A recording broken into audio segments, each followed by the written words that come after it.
Professional race car drivers don't appreciate being classified in simple collective terms such as speed freaks or leadfoots.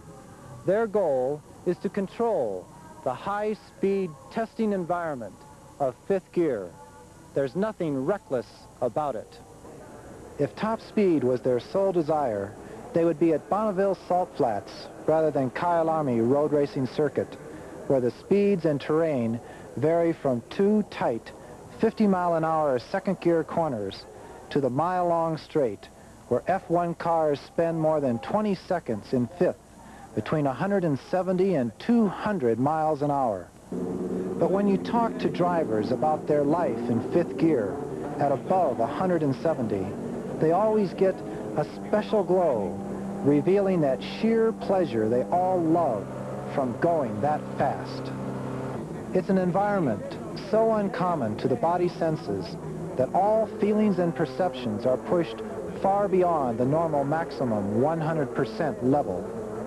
After that split-second reaction that moves the gear lever into fifth and the RPMs start rapidly climbing, so does every body sensation, sight, smell, hearing, touch, even taste, all become ultra-sharp, working at levels that just can't be pushed that high by other normal activities.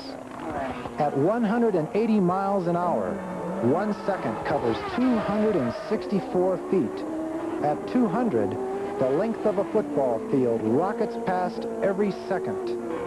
Judgments must be correctly made in inches or thousandths of a second. How well a driver performs in this strange, stressed, top-speed environment determines both his success and safety. It is one thing to deal with this fifth gear speed alone on the track, but things become really interesting when you put 26 competitive drivers all together, battling for that same piece of road and last tenth of a second.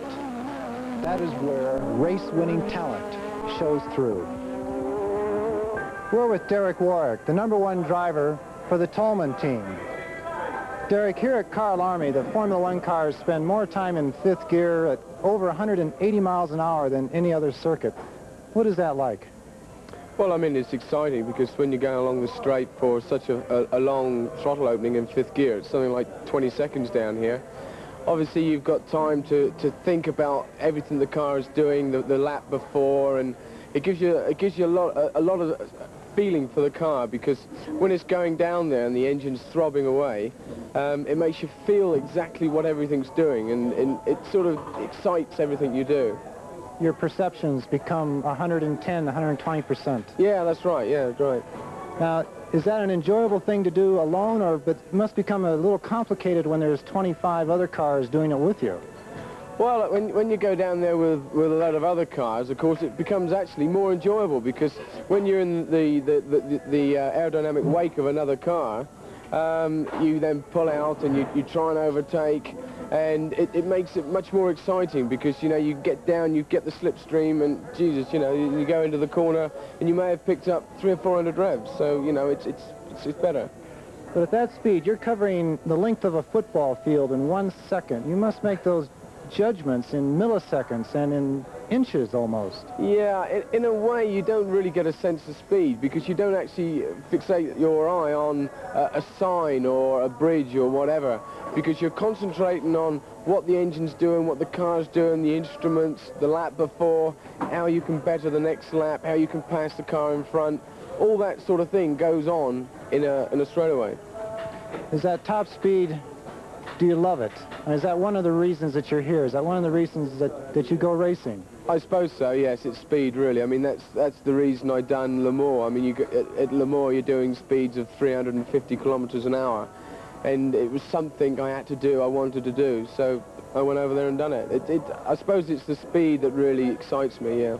350 kilometers, that's almost 240 miles an hour. About 235, I think we were doing there, yeah. Somewhere along there you must become at least startled, if not afraid. Not afraid, no, but you're aware of, if you have an accident, it's going to be a big one. So basically you love the part of speed that motor racing makes up in your life? Well, for sure, otherwise I wouldn't be doing it. I mean, it's the thrill of going faster than somebody else that makes me keep on doing it. Derek, good luck at top speed in fifth gear this weekend. Thank you very much. Cheers. It was Graham Hill who summed it all up by saying, it takes a great lack of imagination to be a really quick racing car driver. If any of us ever imagined what would happen in an accident at over 180 miles an hour, we'd never step into the cars. Well, the problem is it takes a great imagination to be an effective ESPN motorsports correspondent. The only way to accurately report about life in fifth gear at over 180 miles an hour is to make a trip to that special environment myself and hopefully return with a personal report. We'll be right back after this short break. Stay with us. You don't want to miss this one.